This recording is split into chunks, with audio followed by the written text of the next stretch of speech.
First of all, you had tested positive for COVID, and that had taken you out from a couple bouts.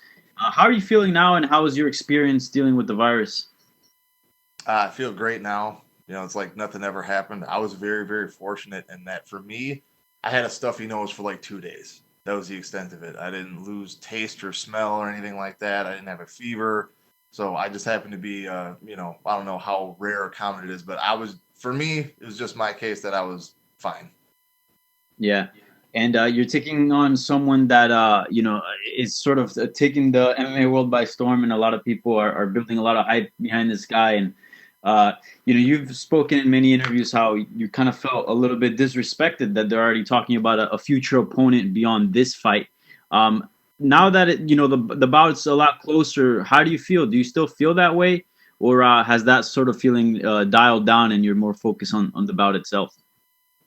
I'm focused on the bout, but I still feel that, right? Because it's one thing if you want to name names for after, because guys have done that before, or even try to say, I want to fight, really often and try to say, like, oh, if I could get another one in 2 months. But he's naming names and dates and trying to, like, literally set up his next few fights. So that kind of rubs me the wrong way. Yeah, for sure. By the way, have you gotten a chance to see him throughout fight week?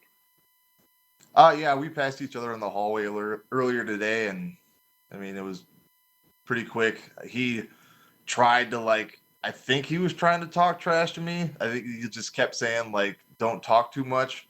And I was kind of like, yeah, okay, like we're fighting Saturday, so we're not going to do anything now because I want to make money. I don't know what his deal is, and not only that, but I don't think it's like a very cool thing to like flex when you got, a bunch of your friends with you and stuff. Like I had one guy with me, he had a bunch of guys with him, but it's like, dude, like I get it. You don't have to like me, I don't have to like you, but let's just save it for the cage.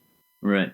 And we've seen a lot of fighters, compete in two weight classes, right? Usually lightweight and welterweight, maybe light heavyweight and heavyweight, and different weight classes like that. But not often do we see a guy that goes back and forth between welterweight and middleweight. Now that you got to see him, through fight week, what do you make of his size? Do you see him as a middleweight? He's got the height of most middleweights, but he's really skinny. Like he is not that thick of a guy. So if nothing else, I don't understand how and I'm sure he believes it, how he believes that he's gonna put his hands on me and be able to do anything. Like he doesn't look big enough, But he's probably pretty fast because he's gonna be lighter. His technique isn't bad at all, but you still got to have some kind of power to do anything, especially in grappling. And I'm a pretty strong grappler myself, so I don't think this is the weight class for him. Right. That's what I was going to ask you. Like usually in boxing and striking sports, maybe weight might not be as important, but grappling obviously is something that's very important. We know he's a grappler. We know you have very serious grappling skills as well. Do you kind of look at the size advantage that you have and kind of does it give you a little bit of confidence? Oh yeah, it gives me a little bit of confidence, but even besides all that, I'm confident in everything. I have way more experience. I have way more options as to how I can finish the fight, and I think he likes to talk about me talking a lot. Really, I haven't said anything bad about him. He's just angry for no reason. But for me, it's like, dude, you're looking past me. Like you're the one that needs to, put some respect on my name and acknowledge when you're fighting a guy that has 40 plus fights, might be more than a handful. For sure. And lastly, I mean, there's no doubt that he's looked impressive in his UFC run. But one fight was against a newcomer. The other guy had a losing record in the UFC. You're obviously a veteran. You've been around for the game in the game a long time. You fought some of the best at 185. Do you feel like perhaps he's being a little bit too overhyped? Do you think like maybe those wins that he had at that impressive sort of start that he's had in the UFC is a little deceiving, given the fact that the quality of his opponents? Oh, look, I've said it in many, many interviews. Do I think he's overhyped? For sure. However, you got a guy that, looks like another guy that's a champion, kind of talks like him and fights like him. And I think he's probably got the record for like quickest turnaround, two victories in the UFC, right? So why wouldn't you push that guy, especially right now? Like if I'm Dana White in the UFC, I'm doing the exact same thing. So I don't, blame him for that or anything. But what I do take issue with again is trying to put names and dates on paper before you have your first fight. So like for him trying to set all this other stuff up, and he's talking about other people, talking about the Diaz brothers. I'm only focused on him. So I think that's going to be the real issue that I have with him. For sure. All right, man. Well, best of luck this weekend. Looking forward to the fight. Thanks. We'll go next to Pablo Santamaria with Noti MMA Ecuador. Hi, Gerald. Can you hear me? Yeah, I can hear you. How are you? Good. How you doing, man? Everything's okay. Thanks for asking. The first thing I want to ask you is if you feel kind of disrespect because of him facing Demian Maia in a couple of weeks. Yeah, I took that as disrespectful. Yeah, I've said that in many interviews. I'm going to try to make him pay for that on September 19th. And who do you blame of that, Khamzat or the UFC? Well, I don't blame anybody. I think, they're trying to push a guy that's an undefeated young prospect. They want to get the most out of him. And I've said it before, I do the same thing, but, he just happened to stumble across the wrong guy to do that with. I get it. You already fought under these circumstances on UFC 250. There was any different on this training camp? It wasn't that much different from my other fights that were, just before this. So for me, I'm used to it. Okay, and what's your prediction for the fight? Well, I'd like to submit him and get the new record, but who knows? I just know I'm going to get a finish.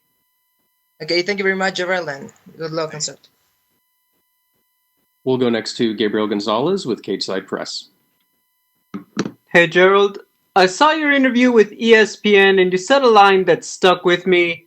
You said, "You're never going to be the blue chip prospect, but you can be the miracle on ice. You can be Cinderella Man." When did you reach that point in your mindset? Because I think a lot of people would just be carrying not the chip, but the whole mountain on their shoulder with the circumstances of this fight. I pretty much had that mindset for a while now, right? Because it's been a long, long time since I've had, not that many losses. We're talking probably, I think 2010, I think I had 4 losses at that point. Maybe you could have considered me a prospect, but since then, I usually it goes my way, but sometimes it doesn't. When you fight that much, it happens. So I've always understood that, for me, it's going to be if I work hard enough and I really want it enough, people aren't going to look at me and expect me to be the next big thing. I got to go out there and prove it. How do you tune out a lot of the emotion? Because, it's very easy to get in there. You really just want to, I don't want to say get reckless, but you want to go out there and maybe just swing for the fences rather than execute a game plan just to do the damage because, they're double booking him and everything. How do you not let yourself fall into that? Experience. Age doesn't hurt either. Like I'm not old, but I'm not like a super young man either. And I've fought like 45 times, man. If I can't figure out how to keep my emotions in check now, it's not going to happen. It's no secret he's going to be looking to get this to the ground. How did you prepare for that? Do you bring guys to prepare for him? What do you do? You always want to train to give a look of the guy that you're fighting, but remember, he's got to go where I'm most dangerous. I got 23 submission wins. I'm tied for the most submissions in the UFC. So if he wants to take me down and make the fight as hard as he possibly can for himself, I'm all about that. There's a lot of attention on him, but for yourself, what do you most want to show in this fight? I don't really care what I show. I just want to win. Got it. Thank you, Gerald. Thank you. We'll go next to Damon Martin with MMA Fighting. Your line is open. Hey, Gerald, this is obviously a loaded question, but I'm going to ask it anyways, which is, have you been impressed by what you've seen out of Khamzat in terms of the UFC, or how much video you've seen on him leading into this fight? Have you been impressed by what you've seen? He's not bad, right? Like, he wins all his fights. They're pretty quick.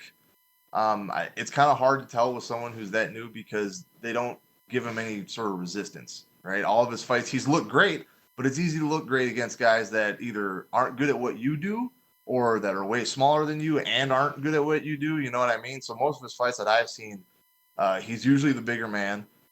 His one UFC fight, he did move up. He fought a guy who's, he's a slugger and, not much of a ground guy. So he had a big advantage there. So I wouldn't say he's impressive, but it's not like he's not a good fighter, and I expect him to be a good fighter. And when you look at the matchup, on paper, he's the young guy, the undefeated guy, but he hasn't been tested. As you mentioned, most of his fights have kind of been blowouts. You've been to those wars, you've seen that, you understand what it's like to go through a loss and come back from that and get a big win.